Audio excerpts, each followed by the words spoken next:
Indian mirror में आपका और मैं हूं आपके साथ एक बार फिर से हम अम्बेडकर चौक पे हैं जहां पे और श्रेष्ठ रिजर्व कैटेगरी पाए जिनको आज 160 दिन हो गए हैं और आप देख सकते हो कि 160 दिन के बाद भी उनके जोश में कमी नहीं आई, उनके जोश में कमी नहीं आई है। ऐसा जोश उनका पहले भी था, आज भी देखने को मिल रहा है और साफ तौर पर प्रशासन को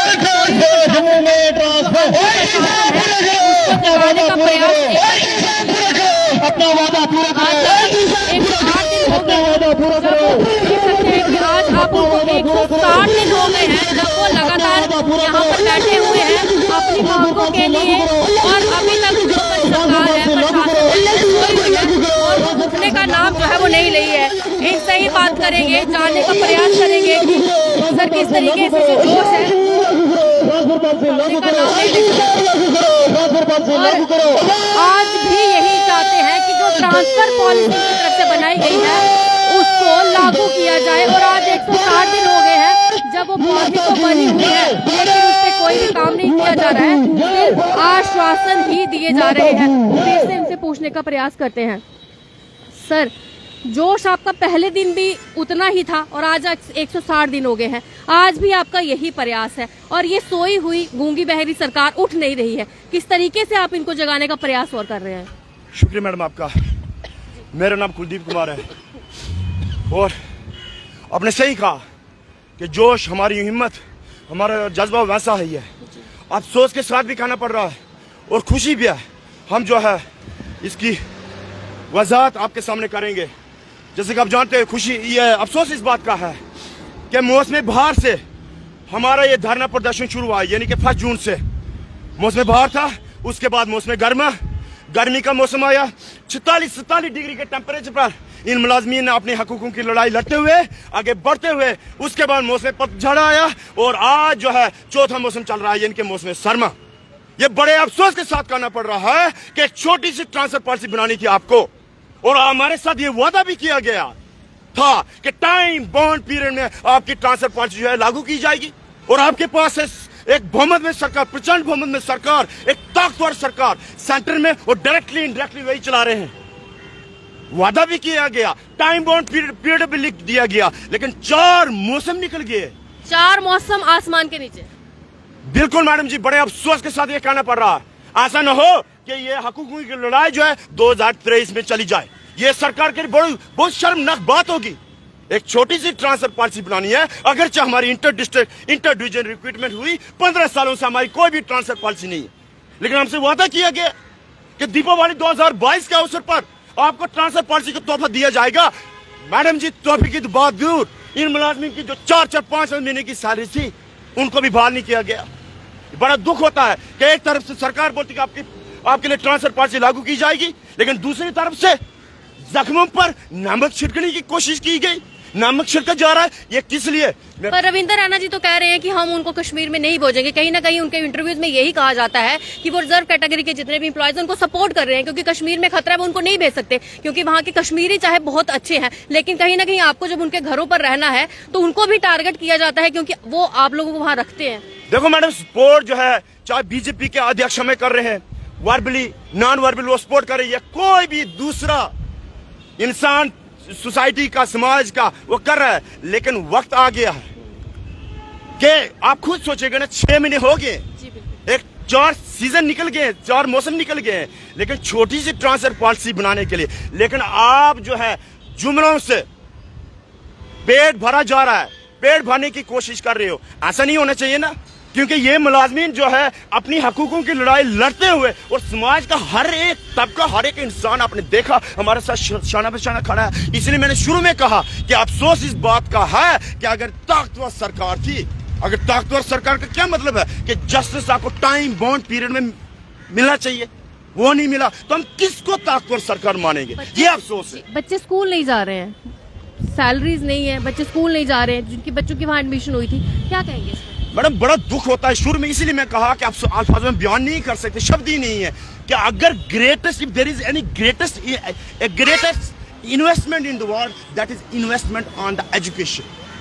हमारे बच्चे 4-4, 5-5 महीने से स्कूल नहीं गए। क्योंकि प्रधानमंत्री मोदी का नारा है कि बेटियां भी बचाओ, उनको पढ़ाओ भी, तो बच्चों में तो बेटियां भी हैं, अगर उनको सक्षम बनाना है तो फिर घर पे कैसे बिठाएं? खुद देखिए कि अगर इतनी बड़ी इन्वेस्टमेंट है, बच्चों को प्रॉपर एजुकेशन नहीं मिल पा रही है, जिन बच्चों को स्कूल में होना चाहिए, पाठशाला में होना चाहिए, जिन बच्चों के हाथ में कॉपी पेंसिल होना चाहिए था, वो हमारे साथ धरना प्रदर्शन पर जा रहे क्या हैं। लगता है आपके बच्चों का भविष्य खतरे में आ गया? बिल्कुल। आप देखो देश कहाँ जा रहा है, किस ओर जा रहा है, और जहां पर जो है खुद सोचेगा बच्चे जो है ह्यूमन रिसोर्स इतना वेस्ट हो रहा है, तो देश जो है कहीं न कहीं कमजोर हो रहा है। आप जो है देश को जो है लोग ही बनाते हैं, देश हमें कुछ नहीं देता, लेकिन देश इंसानों से बनता है। यही मेजर ध्यानचंद जी से जो हॉकी के प्लेयर थे, जर्मनी में जब उन्होंने हॉकी का मैच जीता, इतने बुलाया कि किस देश के नागरिक को, बोला भारत के, हमारे देश में। उन्होंने क्या कहा कि आपके देश में हम देश को बनाते हैं, हम देश को बनाएंगे। सेम ऐसा ही केस हमारे साथ, हम देश को बनाने वाले लोग हैं, लेकिन आपने 6 महीने से धरने प्रदर्शन पर बैठे हुए इनको बिठा दिया किस लिए? अगर आप चाहते कि ये ह्यूमन रिसोर्स जो है ये वेस्ट नहीं होना चाहिए, आप जानबूझ के जो इसको वेस्ट कर रहे हो, और बच्चों के साथ, समाज के साथ, लेकिन आप जान जाइएगा, वो बोलते हैं the people power is more powerful than the authority power.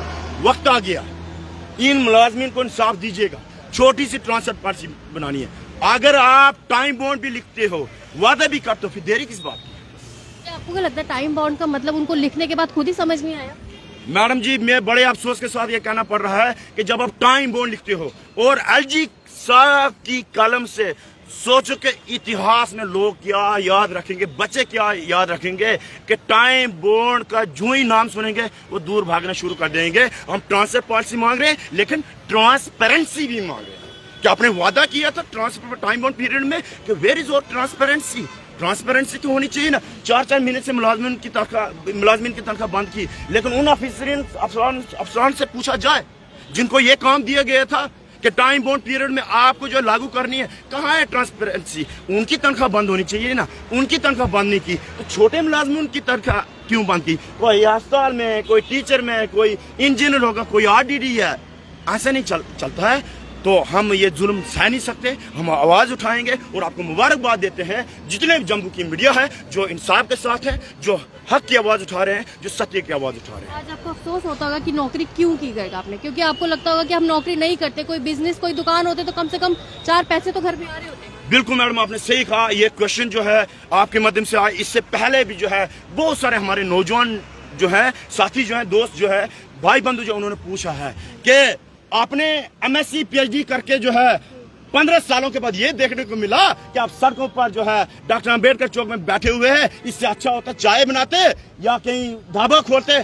फिर भी आपकी मदद से उनको कहना चाहता हूं मैं कि आप निराशा मत होइएगा, क्योंकि अगर आपके पास जो वो कला है, वो टैलेंट है, वो हुनर है, वो बुद्धि है, वो सद्बुद्धि है, तो अगर आप जुल्म के साथ लड़ाई कर सकती हो। आपके माध्यम से उन नौजवानों को ये मैसेज करना देता हूं कि आप पढ़िएगा, लिखेगा, लेकिन ऐसा समाज, ऐसा सिस्टम, ऐसी गवर्नमेंट लाएंगे जो सत्य की हो, जो सत्य मार्ग पर चले और लोगों को इंसाफ दिलाए। जी, और क्या प्रयास करेंगे इस गूंगी बहरी सोई हुई सरकार को जगाने के लिए? 160 दिन तो हो गए हैं और अभी मौसम आप देख रहे हैं जिस तरह से बना हुआ है, आने वाले समय में बारिश भी है, तूफान भी है, क्या करेंगे?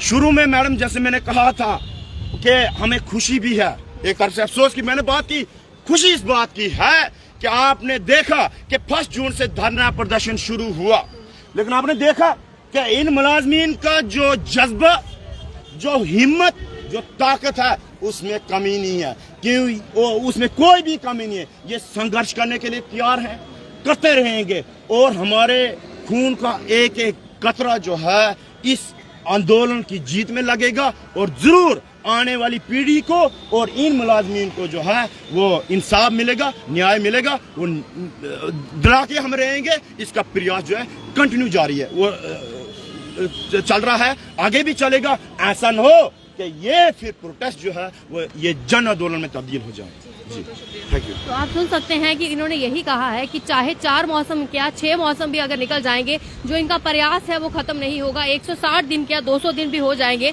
जिस तरीके से वो जद्दोजहद कर रहे हैं सोई हुई सरकार को जगाने के लिए, वो प्रयास जो है वो जारी रखेंगे। ट्रांसफर पॉलिसी जरूर बनाई है, लेकिन जिस तरीके से इनका आंदोलन है, इनका यही कहना है कि अपने आंदोलन से ही सरकार को जगाएंगे और कोशिश यही है इनकी भी, और हम भी इनकी आवाज जो है वो लगातार प्रशासन तक पहुंचा रहे हैं। एलजी मनोज सिन्हा से भी हम यही दरखास्त करते हैं कि ये जो बच्चे, उनके साथ साथ उनकी माएं, जो ये सारे घर से यहाँ पे 160 दिन से बैठे हैं, इनकी बातों को सुना जाए और इनकी जो ट्रांसफर पॉलिसी है उस पर जो टाइम बॉन्ड पीरियड आपने दिया था उसे अब जरूर जो है वो सुना जाए और जल्द से जल्द इनका जो ट्रांसफर पॉलिसी है उसको पक्के तौर पर मुकम्मल जो है वो कर दिया जाए। तो फिलहाल तक के लिए इनकी आवाज हमारा फर्ज है और समय समय पर हम इनकी आवाज आप तक पहुंचा रहे हैं। एडमिनिस्ट्रेशन के अधिकारी जितने भी हमारे ये वीडियोस देखते हैं, प्रशासन के लोग देखते हैं, जरूर इस पर जो है वो सुनवाई की जाए और इसको आने वाले समय में जल्द से जल्द जो है वो लागू किया जाए। फिलहाल मुझे इजाजत दीजिए, नमस्कार।